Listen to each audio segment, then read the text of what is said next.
Vamos a continuar con el conflicto entre Israel y el grupo terrorista Hamas. Vamos a hablar con Alberto Roscolequiar, doctor en economía, especialista en la materia. Y claro, ¿qué pasa con la economía en casi se va a cumplir el 7 de octubre, el próximo 7 de octubre, Yom Kippur?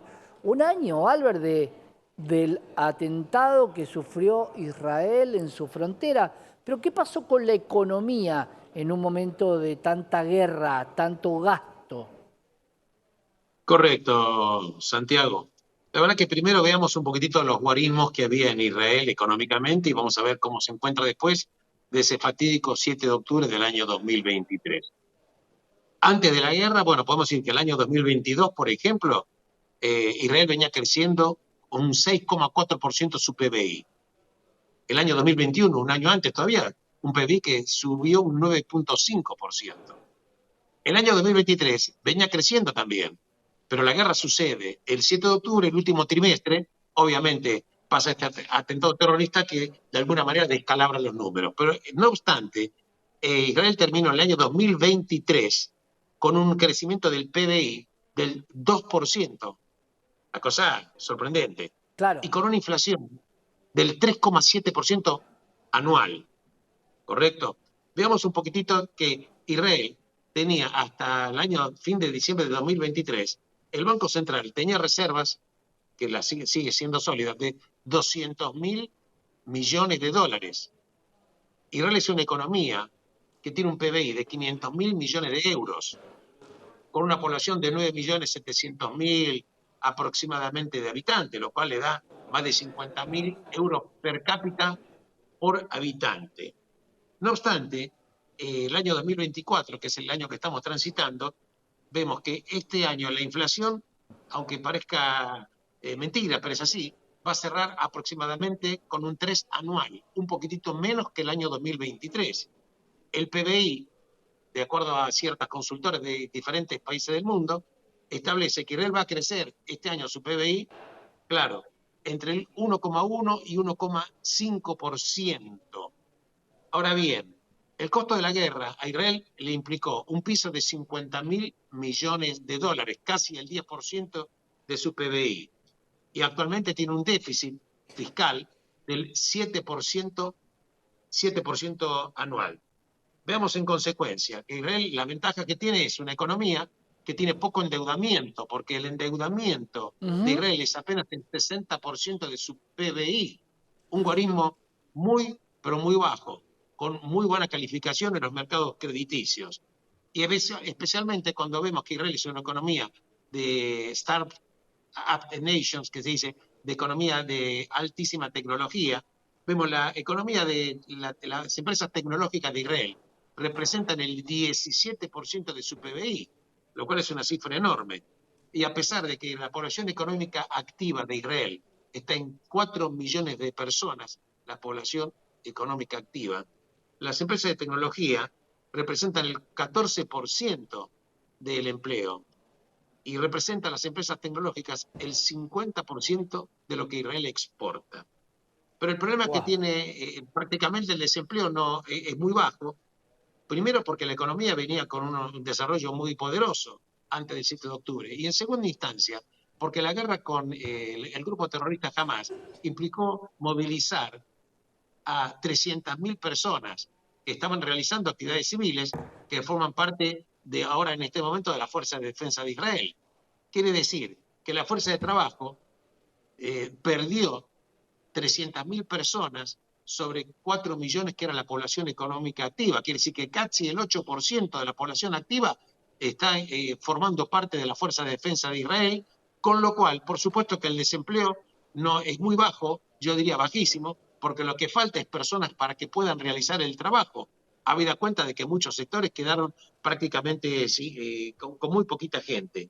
En consecuencia, vemos que la economía, por supuesto, ¿en qué va a terminar todo esto? No se sabe. Si alguien me preguntaba, Santiago, ¿cómo va a ser el desarrollo económico? Israel tiene como ventaja comparativa un banco central enorme, con muy buenas reservas, con muy bajo endeudamiento y además geopolíticamente soportado Claro, por muchos países occidentales en cuanto a cualquier tipo de ayuda que eventualmente pueda necesitar. ¿Qué me Albert, refiero? te lo pido más que nada comparativo, no con números exactos, pero digo, otro país también está en guerra, pero asediado, y es Ucrania.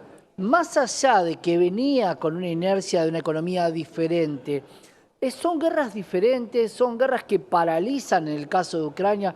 En el caso de Israel la vida continuó normalmente, el comercio, todo continuó igual. Son dos parámetros totalmente diferentes si tenemos en cuenta que tienen la misma economía, ¿no? ¿Cómo le causa la guerra a uno y a otro? Mirá, la economía de Ucrania obviamente quedó afectada. Recibe una ayuda gigantesca en cuanto a dinero, porque si no Ucrania, el costo de la guerra no hubiera podido asumirlo, porque hay un hecho económico, no hubiera podido asumirlo.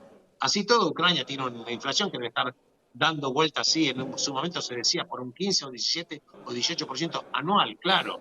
En consecuencia, vemos que son esquemas totalmente diferentes. Pero fíjate, como bien hiciste vos, Santiago, voy a tomar tu postura que me parece excelente. Fíjate qué le pasó a Rusia cuando empieza la invasión a Ucrania el 22 de febrero del año 2022. Claro, Rusia tuvo, después de la guerra, mejor desempeño económico que toda Europa. Rusia creció más que Europa, que toda la Unión Europea. ¿Por qué? Porque en realidad también todo este enorme aparato de guerra que tiene Rusia, por ejemplo, puso a trabajar las fábricas en pleno prácticamente con un empleo enorme. Y esto movilizó también un hecho dinamizador de la economía, es esta industria. Fíjate el caso de Israel, por ejemplo. Una de las ayudas que recibió Israel en campo militar es de Estados Unidos. Una parte fue dada como para no pagar y otra parte para pagar en condiciones que obviamente en otro momento lo podemos charlar. Pero ¿qué pasa? Estados Unidos le dice, la ayuda que yo te doy, aun cuando fuera una ayuda bonificada de no devolver el dinero, e incluso la otra ayuda que te doy, que sí tenés que pagar, tenés que comprar armamento a empresas norteamericanas. claro. Eso dinamiza a su vez la economía norteamericana. Pero fíjate qué pasó en Europa. Con motivo de la invasión de Rusia a Ucrania, las ex repúblicas soviéticas empezaron a pertrecharse en compras militares, de los cuales Israel también es un enorme exportador de armamento de alta tecnología. Entonces vos fijate a veces que por un lado tenés el costo de la guerra, pero hay ciertas industrias que empiezan a dinamizarse de una manera muy, pero muy poderosa. Esto es lo que estamos viendo. Entonces, la gente quizás un poco se sorprende, pero el hecho económico de Rusia, con un desempleo, con un desarrollo económico que es envidiable para Europa después de la guerra que hizo Rusia con Ucrania. El caso de Israel, claro, ya te estoy dando números y fíjate lo que pasa. El caso Claro, de Ucrania, si bien es una economía débil, pero no obstante, tiene cifras de inflación que no tienen nada que ver con la que tiene la República Argentina. Obviamente tiene una ayuda enorme porque el costo de la guerra a Ucrania, el Banco Mundial había establecido que podría llegar a ser para reconstruir el país 400.000 millones de dólares. Y cuando ya te hablo de 400.000 millones de dólares, te estoy hablando que se chupa todo el Producto Bruto de Ucrania de un año, claro. posiblemente. Todo el PBI. En consecuencia, Ahí Albert pensaba, ¿no?